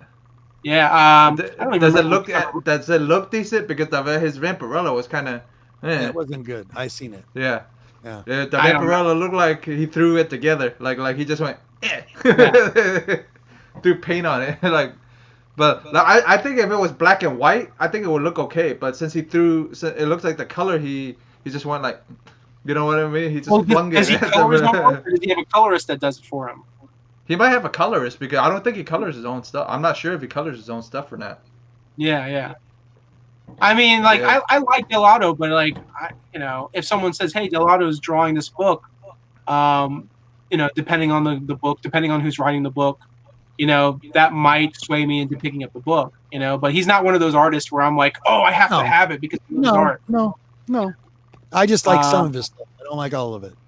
Yeah. Yeah. I'm the same way. Like, I mean, to me, I still love, Jim Lee is still on the top of the list for me. I love Joe Mad. I wish Joe Mad. I mean, it drives me nuts sometimes. Like when you have someone who's so talented that's not putting their talent to work, like they just years go by, and it's like, and I mean, he has a right to do whatever he wants. It's his life. If he's made enough money and he wants to retire and he doesn't want to draw anymore, he doesn't have to. But I mean, if I had that style, if I had that gift, I'd be like, oh, I'm going to put at least one comic book out a year, at least one, like keep the skills and keep the thing going. But Oh, you got him, and then you got guys like J. Scott Campbell, which is it's so funny too because in that Todd McFarlane. oh yeah. He says that he's only a cover guy. He's only a cover. Yeah, Campbell's only a cover up guy. was like, oh, J. Scott Campbell, yeah, he's a cover artist. He's a cover artist, And it's like, part of me was like, I wonder if that was like Todd's way of like, hey, I'm challenging you, man. I'm challenging you to draw a whole comic book, but what's funny too is like I remember seeing Scotty Young, Scotty Young is doing a whole book now, so. Oh yeah, Scotty, yeah. I mean, he doesn't draw as much as he used to either. Right. I even had I got his Venom series, I got his Human Torch series. I like his art style. I'm not super crazy about the Scotty Young baby variants or whatever. They're fun. They're fun, but it's not something like I'm like, oh, I got to have every cover. I love that. Right. I would rather him going back to doing his art style that he did on Human Torch and Venom. I love that style. Like it had basically a '90s style to it. But yeah, no, I mean, back to Todd McFarlane. I kind of wish that they would have done several documentaries because Todd has done so much with his life and the work that he's done in comics. Of course. That you literally could do like Todd McFarlane in the '80s, Todd McFarlane in the '90s, 2000s, and now.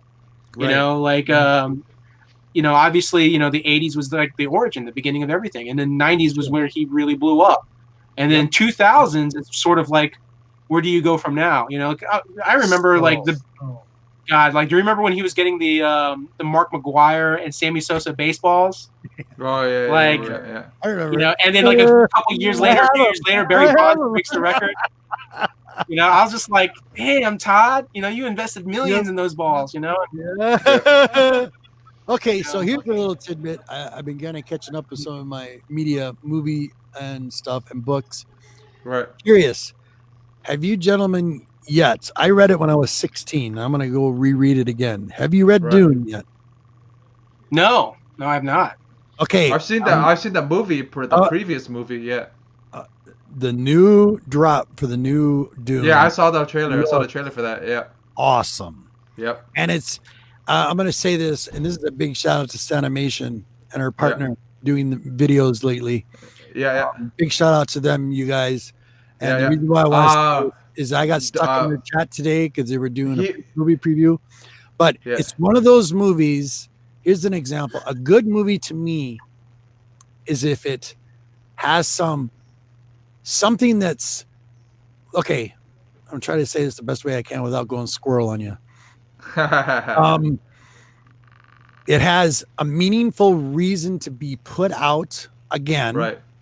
And now it's a remake of the original with a little bit of more information in it for you to watch. And it's a perfect movie to come out for the times of what's happening right now in our environment, socially, government-wise, all of that. And that it's a good story. And that story, when the book came out, was like, I'm going to say this wrong. I think it was 69. I think the book was actually written. And then the movie, the older movie that we watched, right? A lot of people didn't understand it, what it was about. But this new retake on it, with all the new characters and the same story drop, but told a little bit differently, is going to tell you a little bit more of why it's so important. And Sanimation and her friends said it the best today. They were watching a movie, talking about a movie, how it had historical reference. The Hero movie from exactly, Hero, and it was a historical reference behind it, something that we shouldn't forget about what goes on in modern times, and a lot of people do, and they just look at the movie like, oh well, it didn't mean anything to me. Did you understand what they were trying to tell? This is what I always say when it comes to directors, writers, and stuff. They're telling you a story. Look at all the books. Look at all the comic books that have been throughout the years, during the times it was done, the history that was done, and all the social stuff and change that was going on during the time. These things you can see the difference in these two in general. Like this, but they tell something, and I love that, and a lot of people don't see that. This is 69, and this is the 40s. You know what I mean? You can see the difference. What's going on in that act? What's going on in that? Rob Worst. Rob's in the house. Yeah, Rob Worst is here. I gave him an invite too. Yo, I just got home now. Hey, I go to look at my email, I get prepared for work tomorrow, and I go, hey, I got a link from Jeff. Yeah. Yeah. How you doing, buddy? But I had to leave home, drive an hour both ways so I could pick this up. Oh, Ah. That's worth the hour. this was the person we're Yeah, talking. 1 hour one way, 1 hour the other, and it was So 2 from, hours. of all places, OfferUp. Not eBay, Ah, OfferUp. right. They That- bought out Let Go. Ah. Get a good deal. Oh, on it? so like Let Go is now owned by OfferUp? I think so, yeah, because when I went last night, or rather this morning at 4 o'clock in the morning, I was bored, I needed to sleep, couldn't get to sleep. Hey, let's find out what shit there is to buy. So I'm looking at Let Go. Let Go goes, hey, we're part of OfferUp. I'm like, I don't give a fuck about OfferUp. That means I have to download something at 4 in the morning. Oh, shit, I guess I have to download OfferUp. So, yeah, I can't even use Let Go anymore. Nice. Did you get a good deal It's on funny it, Rob? too because we were just talking about Todd McFarlane. Yeah, you Yeah. got a good deal on it, Rob. Look at the smile on his face. I'm happy. It's really only like a 6.5, a 7. Okay, all the There's a pieces little in there, split. nothing messed up with the inside. Can we see No, the the cover one more inside's time? fine. Can we see the What? cover one more time? Can I see the cover one more time? Because you noticed during the time of the printing of this book, oh, that's nice deep reds. It's not Yeah, but orange. it's right here where you see Yeah, I- the. There's Still, a rip that goes up right about to there. So Beautiful. that's really the only And problem it's a aside beautiful- from the spine ticks. But aside from that, the corners are sharp. Beautiful. Even Colors. if I put this through the press back there, it's still going to be a 6.57 all day long. But I'm never Right. going to get this graded, so I'm happy. Yep. I just Mhm. wanted it.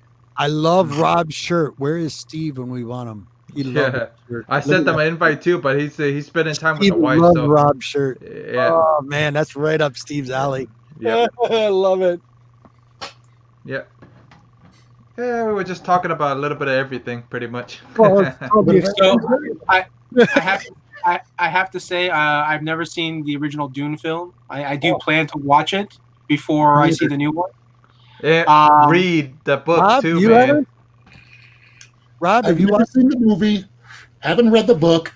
I'm aware that it has a long-lasting tie to sci-fi fans for like decades, but I know very little about the movie or the original movie or the ones that they tried doing for Sci-Fi Channel.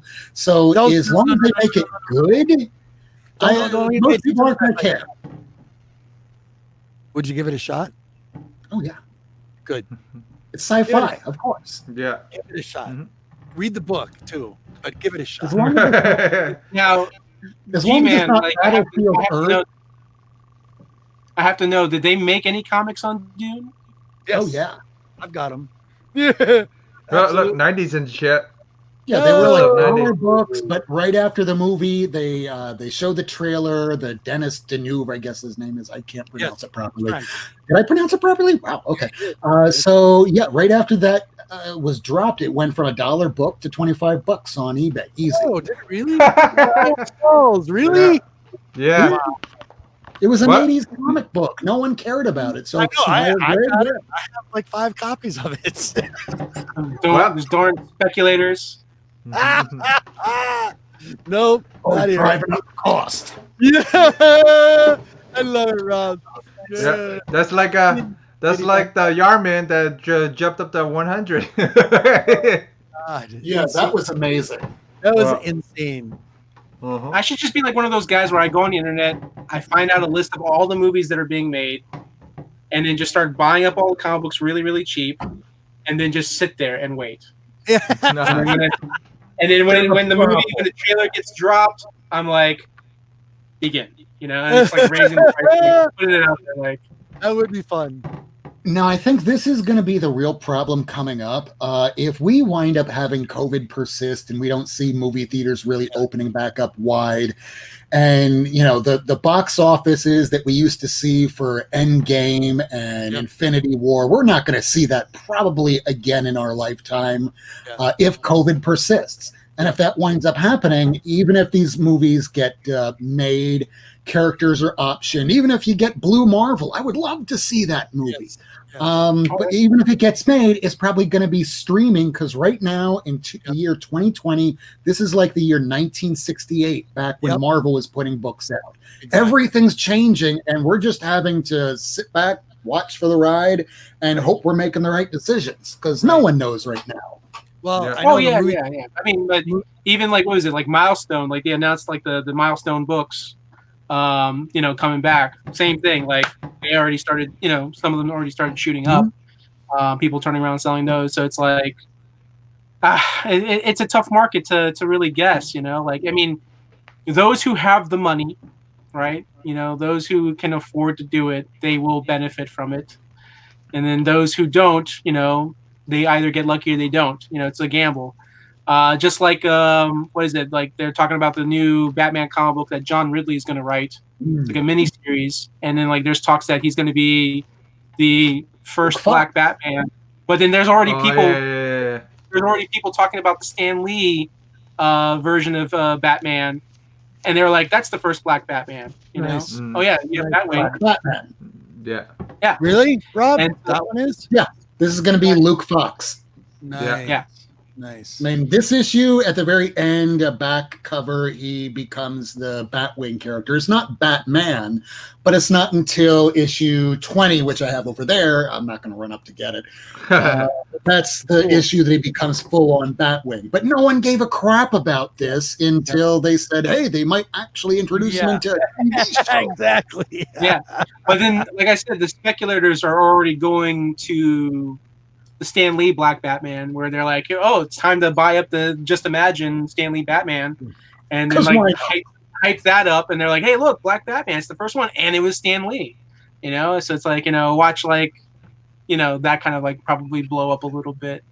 But yeah, I mean, my goal is when there's a one shot coming out involving the death metal story. And it's a bunch of short stories. John Ridley is one of the writers on the story. So my guess is there's a 50-50 chance that if he's going to introduce his Black Batman, like it might be in that small one shot before he does the miniseries. Might you know the name of that one shot right now, just so I can remember it and tuck that away for good safekeeping? I don't remember the one shot. Let me look it up real quick. That's a good thing to remember. I'll look it up. Yeah. While he's looking that up, here's a nugget of information that you'd like to know. So the new issue of, and let me just grab this correctly here, so I'm citing the right thing. Oh shit, he sent that yesterday. Okay, I better write back.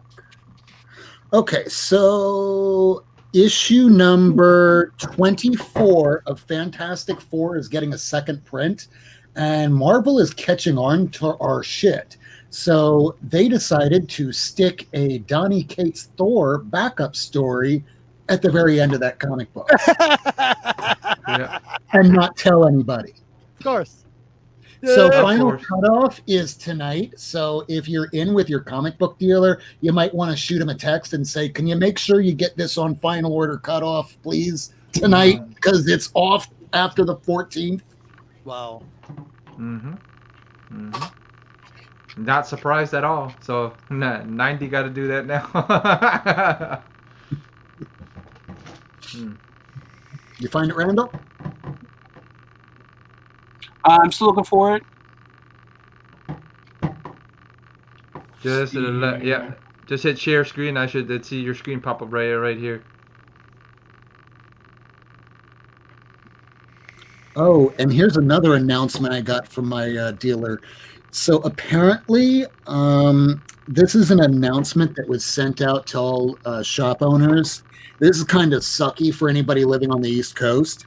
So, announcement regarding comic printer issues. For customers served out of the Plattsburgh, New York Distribution Center, please be advised that as a result of problems originating from the printer, circumstances have arisen with several Marvel comic titles scheduled to arrive in stores on September 16th, this week.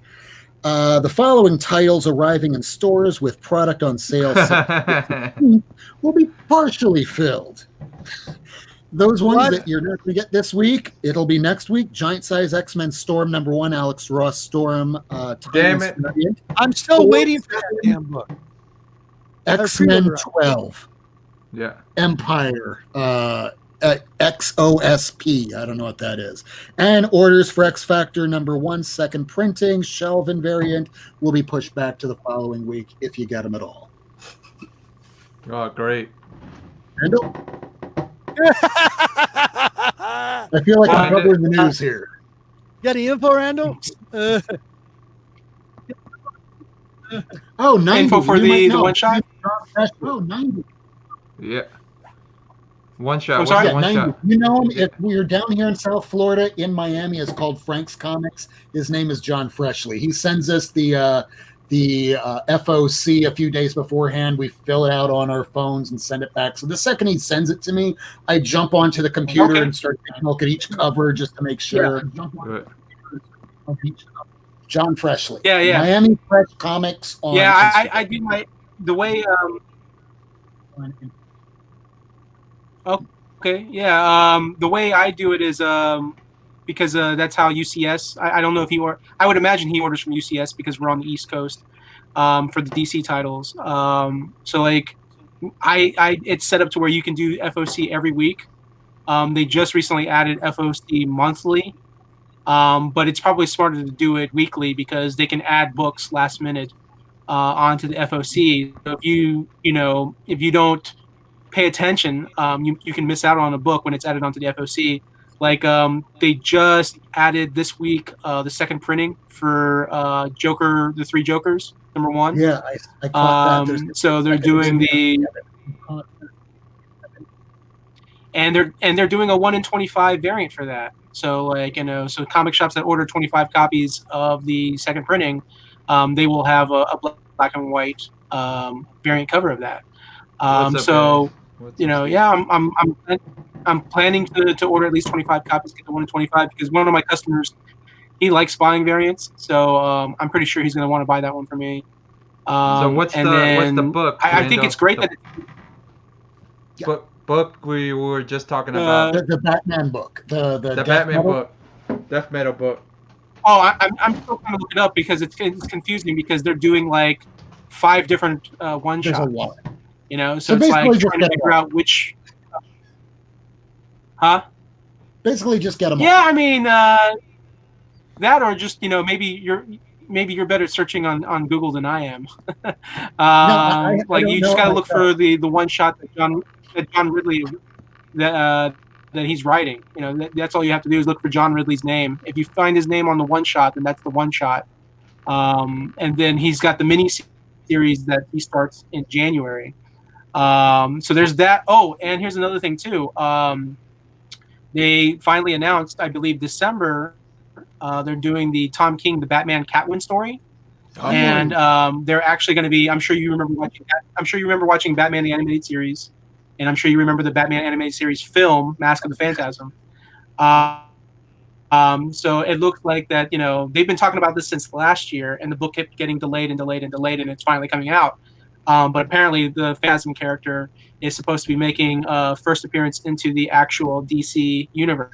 If it's part of actual DC continuity, I'm not 100% sure. Because I thought it was this Black. was like I thought when they were Tom saying King it was doing- Black Label originally. I They thought they were were saying that originally was- supposed Yeah, to I be mean, doing it just as a spin-off, but The problem then is that it got pushed back. So now we don't know if it's going to be in continuity or out because the book got pushed back Right. because of COVID. So now Black Label is Right. kind of off the table. DC is Right. ceased and desist with that. Right. So now we don't know if it'll be in continuity or in Elseworlds. Either way, it's Tom King getting to finish the story he was trying to tell to begin with. Correct. Wow. There's that. Like the crazy thing too is crazy thing is like I feel like Tom's on fire because not only is he putting this out, but he's also putting out the Rorschach mini series that's getting ready to come out. So he's gonna have he's got that, and then he still has Strange Adventures that he's still working on. Yeah. Which Plus, he does the it's side kind of character. He does story on that. decent with side. He does decent with side characters. When he has main characters, I notice he seems to, I don't know. That's a good- I really loved his. I even just browsing through it, his Superman story that he did with Andy Kubert.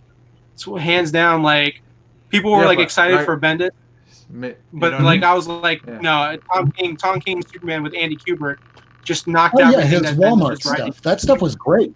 yeah. Oh yeah, It's one story, but when I noticed when it's a little longer than 12 issues, he has a little bit of a problem. well, yeah. I mean, like some writers are better at doing sort of like a mini series because you have your beginning, Right. middle, end. You know, Right, when you're I'm just writing saying, an ongoing series and you're like, oh, I've written 80 issues of an ongoing story. You know, Right, he's right. having to put like little stories in there and Right. not to mention like, you know, it's so funny how like writers they get so much of the yes Fantasy, yeah, I agree. It's funny how like writers like if a story goes bad they immediately like, oh, the writer did a bad job, but you know a lot of times like behind the scenes, man, you know, it's like how often are editors really at fault for altering and messing up a story, and like the writers basically have to take the blame for it, you know, and they're just like it's almost like film, like a director, like if you have a studio executive that says, oh, you need to make your movie 2 hours long, and then the director's like, well, that's going to mess up how I have the whole story planned out, you know, like it's going to make it worse, you know. It's going to make the story bad, you know, and then 2 hours long. Like what you're saying right there. That's a perfect example. Dune, the original Dune, they made it into a 2.5 hour movie. It should have been 2-part movie. yeah. I mean, that's the problem. 4-hour movie. Yeah. Say it again. Oh, I mean, Also, look at wanna the come to the defense of Tom King, because Tom King, yes, he had editorial interfere greatly with his stories, especially in regards to the crisis that he was working on, because he had entirely different characters in mind. Editorial went, yeah, we love this story, but we're going to take this name out and switch it in with Harley Quinn and Wally West. And he goes, but it doesn't make sense then. Shut up and do your job, and we'll give you your strange adventures. And meanwhile, his stock tanks by his name recognition, because now you're thinking that his crisis is trash. Meanwhile, editorial was trying to guide him, or rather the direction of the company for other characters in events, and everybody hated it. So he takes all the blame when really it was editorial. Yep. Exactly. Yeah, I'll never forget like Dan Slott one time had an idea for a Spider-Man story. I hope so. And honest. Yeah. Will the Rorschach book basically? That's a good question. As far as I know, Doomsday Clock is not involved. So I think it's pre Doomsday Clock is the Rorschach story, from what I've heard. So this is another we'll find out story. Yeah, figures. Yeah. I assume that this is like. It has to be before Watchmen, you know, because, you know, with what happens to him at the end of Watchmen, unless this is the newer Rorschach from Doomsday Clock, but before Doomsday Clock, you know, that's a possibility. But I from what I've heard, because if you look at the setting of the book I think is 70s. Like if you look at the cover art, you know, and the style, it has like that 70s look. So I think this is really Rorschach before, you know, if it's set in the 70s, then it's before the 80s, so it's before Watchmen. So that's kind of neat. I mean, tell me if I'm wrong. Would you be down for a legacy character? I'm sorry? Legacy Rorschach? Would you be down for a legacy Rorschach? I would. I would. Yeah. I mean, I'm always open to new ideas. You know, the biggest importance is it's quality. It's always going to be quality. Like I've always loved it when writers and artists would revamp characters and make them badass. Like remember Catman?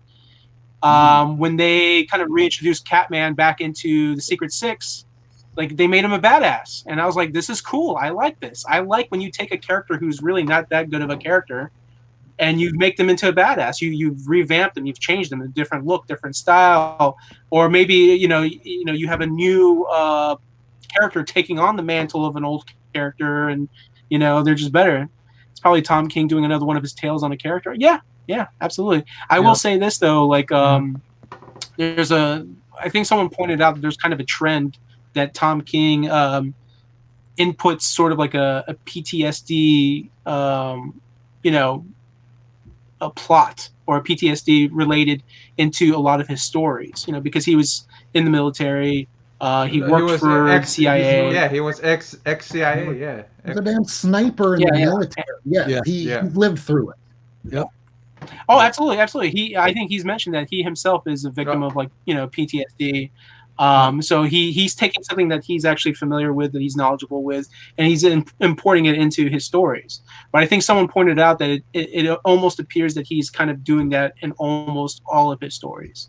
You know, so, like, you know, if that's true, Tom has to be careful, because you don't want to be like, you know, that guy, like, you know, like, have you heard the running joke about Alan Moore? Yeah. Have you heard the running joke about Alan Moore and, like, the connection to, like, many of the stories? Should I need to know? Is it going to be bad? Yeah, kind of, I guess. I mean, they say that essentially in almost every. All right, essentially in almost every one of Alan Moore's stories, there is, like, rape. You know, like, there's, like, someone gets raped, a woman gets raped, or somebody gets raped. So there is, like, a rape in almost all of his stories. There is? Even as someone kind of like Miracle Man, Abby and Swamp Thing, Lost Girls, League of Extraordinary Gentlemen, but it's usually males getting raped by other males. Yeah.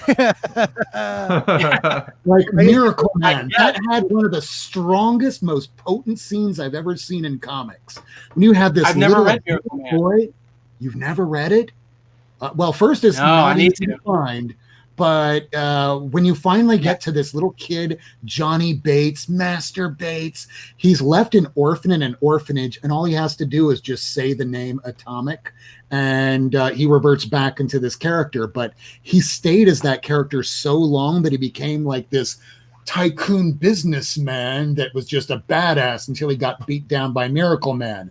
And the kid never wanted to turn back into that person again, because he saw how evil he could be.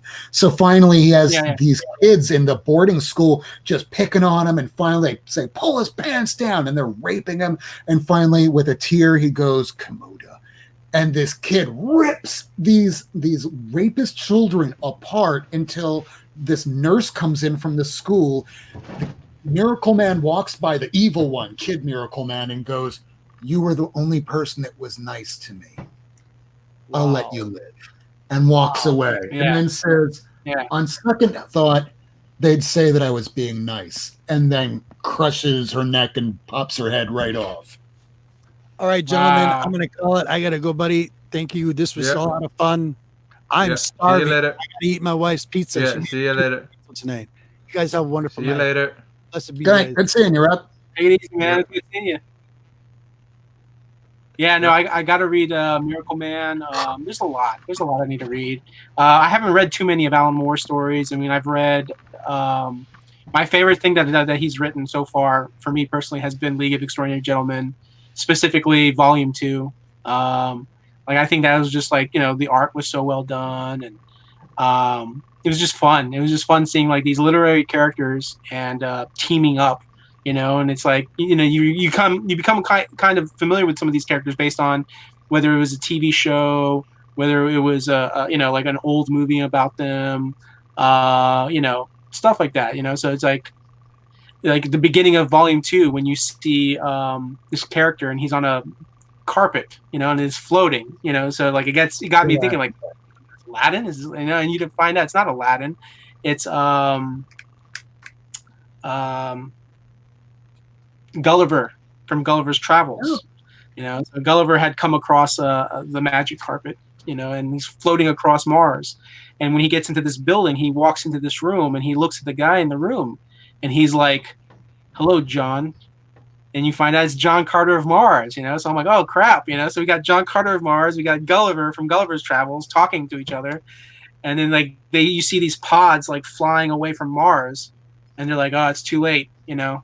Like, he's like, where are they going? He's like, Earth, you know. So, like, you got the Martians invading Earth, and then you have the League of Extraordinary Gentlemen that are working together to take on the invasion, you know. So it's fun. It's, you know, it's like, it's so cool. So it's so out there, you know, for Alan Moore to, like, assemble this team of literary characters, these heroes, and When did you read it, And, and did you read it again recently? I haven't read it probably in like maybe 7 years, 8 years, I think. Oh, wow. Because I remember reading it when it first came out. I don't know if it's goddamn near like 20 years now, but now, because I don't remember anything that you just said. And I love John Carter. I only just read John Carter prior to the movie coming out from Disney, knowing that this was almost a century old, where most of the sci-fi we see today is based off of. So I didn't know who John Carter was when Alan Moore published that book to begin with. So I'm sure reading it today, as long as it's written with, I don't know, some kind of sensibilities in mind, it should be a great read now. Knowledge. I mean, I still think it is. I think it still holds up. Like this, fictional period piece film. I mean, the smart thing that they did was, you basically are the one that comes to terms. Like you figure out who it is. Like they didn't call him John Carter. He just said John. And when you knew that they were on Mars, you just put 2 and 2 together and like, oh, it's John Carter of Mars. So it's kind of like their way of getting to use John Carter without actually saying it was John Carter. So that way, legally, if they were to like ever complain or they were ever to like say anything like, hey, you used John Carter, it's like, whoa, you guy's name's John. I think the crux of League of Extraordinary Gentlemen was that all these characters were in the public domain. So as long as you're not attributing a specific John Carter of Mars, and by that time there was no such thing as the Disney movie, or a specific movie from like the 1930s, which is already in public domain, they were pretty much open about it. But it's just like Easter egg after Easter egg, and that's what I remember the most from the first League of Extraordinary Gentlemen miniseries. But what I didn't realize, after he put out the Black Dossier, that thin hardcover, he's been quietly putting out League of Extraordinary Gentlemen stories that I wind up going to the comic shop every now and then at some far-off city, and here's an issue number 5. I'm like, when did this come out? Oh, it's been coming out for months. How do I not know about this? Oh, yeah. I mean, like, those, like, I think he wrapped up that story. So, like, my goal is to find that and trade, or maybe just even the single issues and, and read those. Because I haven't read those. I've only read, like, the reason I read Volume 1 and Volume 2 was because they came out with, like, an omnibus. Mm-hmm. And I think Volume 1 and 2 were combined in the omnibus. So I was able to read both stories. And I just remember like just reading through it and just was like, oh my God, like, because I mean, I've read through Watchmen and I like Watchmen, but there's just parts of it where I feel bored, where when I was reading League of Extraordinary Gentlemen, like I really wasn't that bored. It was like, it was just like the way it flowed and the art style, I was just like, I was really hooked. I was hooked on that story. I'm part of a Facebook group where they just recently were talking about his Swamp Thing run, and I'm a big DC fan and I love Swamp Thing. So it's like that's another series that I need to read from Alan Moore. I would say start with Swamp Thing because that is the story that pretty much was his calling call to the world, where DC said, "Here is Swamp Thing, do whatever you want." And he goes, "Don't mind if I do. I'm going to kill the lead character right in the first book and make him a plant person." Wait, what? Okay, whatever. Do whatever you want. And it became a beautifully told story by the end of it. Oh, yeah. Do you know the origin of how Alan Moore got onto Swamp Thing? No. So I'm sure you remember the Swamp Thing movies. You had your first one, which was, I think, Wes Craven. Yep. And then you had your second one, The Return of Swamp Thing, which I was more familiar with that as a kid. Like I, to this day, still have not seen the Wes Craven Swamp Thing. I've seen the Wes Craven one first, and then I seen the Return. Yeah. And there were elements of the second one that were very similar to the Alan Moore story. So I don't know if one influenced the other. Well, so the cool thing is they were going to cancel the Swamp Thing comic, but because it got picked up and they were going to turn it into a movie, they said, "Hey, we need to make a new Swamp Thing series. We need to make a new Swamp Thing comic book." And that led to hiring Alan Moore and having him work on the new Swamp Thing comic series because of this movie. Because, had the movie not been put out, we probably never would have gotten an Alan Moore Swamp Thing run. So that's the cool thing about the Return of Swamp Thing. Like it was part 2, not part 1. Part 2 is the reason we got Alan Moore Swamp Thing the comic book run. So like that's a cool thing I like about that, you know. And I totally forget that the actress who was in Superman 1 and 2, she was one of the evil Kryptonians. She's in the second Swamp Thing film. And of course, Adrienne Barbeau.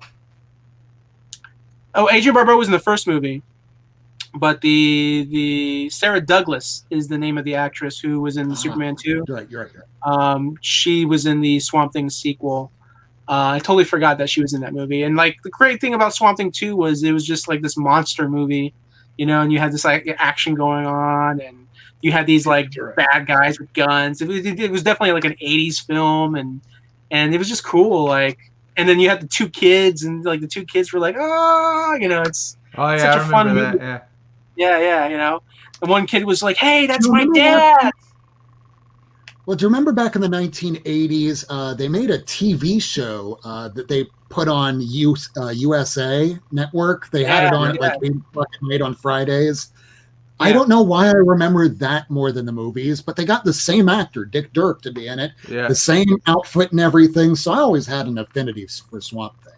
Yeah, that I never really got to watch those series. I've seen clips of them when I was younger, but I was just like, I think my mentality was like, I want to watch the show, but I want to watch it from the beginning, you know? So like if I'm, and you know how television was back then. Television was like, oh, if you missed an episode, like good luck, you know, you're just going to have to hopefully wait to see it on reruns again, or just skip it and keep watching the show, you know? Like I remember I had to like, some of my favorite TV shows, I had to use a VHS. I used to ask my dad, like, hey, I'm at work or I'm at school.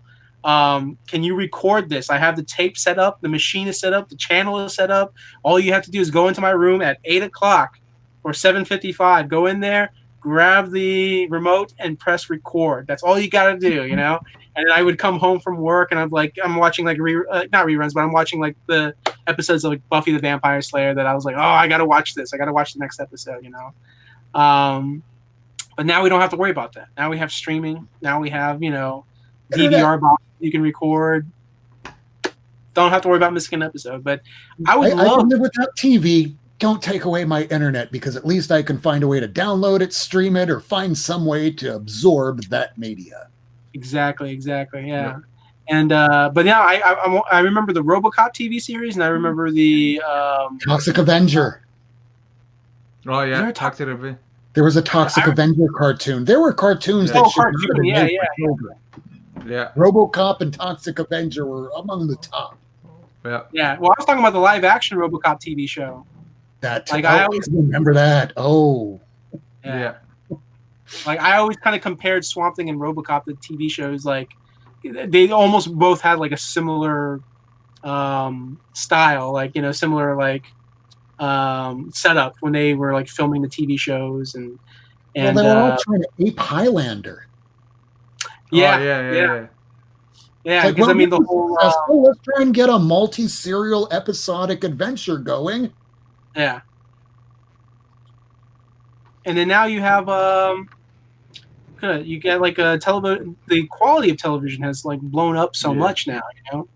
You know, you've got all the streaming services, all the new TV shows. Oh, is he back in? Is he coming back in? Yeah, I put him back in. Well, I think he froze. But yeah, I mean, like, gosh, I mean, that new Swamp Thing TV show, like, I still haven't, you know, gotten a chance to like really catch up and watch it. But like, so many people were like, "Oh, it was great," you know, and you know, just they should be doing that. They should be like making more TV shows on these characters now. Now that, you know, technology's kind of caught up, and you have the quality of acting and the budget to create like the good style. Right. I may call it in a few. Let's see if Rob pops back in real quick, and then I'm gonna call it. Sure. Yeah. We're running almost on an hour and 43 minutes. Yeah. Oh, is the Ridley series called Legacy of the Bat? I don't recall. I don't remember. It should be coming into solicitations really soon, because they said that comic book is coming out in January. So that's another book I'm considering ordering heavy on, just because like the demand. Some people will be, the computer restarted. Okay, Rob. We'll see you. We'll see you next time. All right, so I'm gonna call it because I'm getting a little tired and I still got to do some stuff for me too. work Me tomorrow. too. Sounds good. Yeah. All right, guys. Thanks for watching the Extreme Nerd Table, guys. Randall, you got anything going on? Not really. Just catching up. Okay. New books are coming in on Tuesday for me, so gotta go pick them up, get everything ready. The new Detective Comics 1027 is coming out, so that'll be a big book celebrating Right. celebrating Batman again. Right. Lots of neat covers. So I'll be just doing that and just catching up and then once hopefully I get like the house refinanced and everything set up, then I can finally move forward and make my YouTube videos. Right. And then I don't got much going. Well, guys, I don't got much going on, but Anthony's Comic Wednesdays, the Extreme Nerd Table, Robert, the Comic Collective, and I'll try to stay up for this. So pretty much that's gonna be going on. Then I have the interview with the Playboy cover model and with Anthony Salakis from Oh My God. So keep an eye out. I'm gonna have the interview event sometime next week or the week after next. So just keep an eye out on that one. Then I have Hong Kong Comics. I'm gonna have something with Hong Kong Comics coming eventually. I'm gonna be working on research and stuff, and so I can actually do a nice, decent video about stuff. So keep a lookout. So that's gonna be coming. That's all I got going on. So anything else, Randall? Nope, that's everything. You got it. All right, guys. We'll see you next week. Hold on, let me.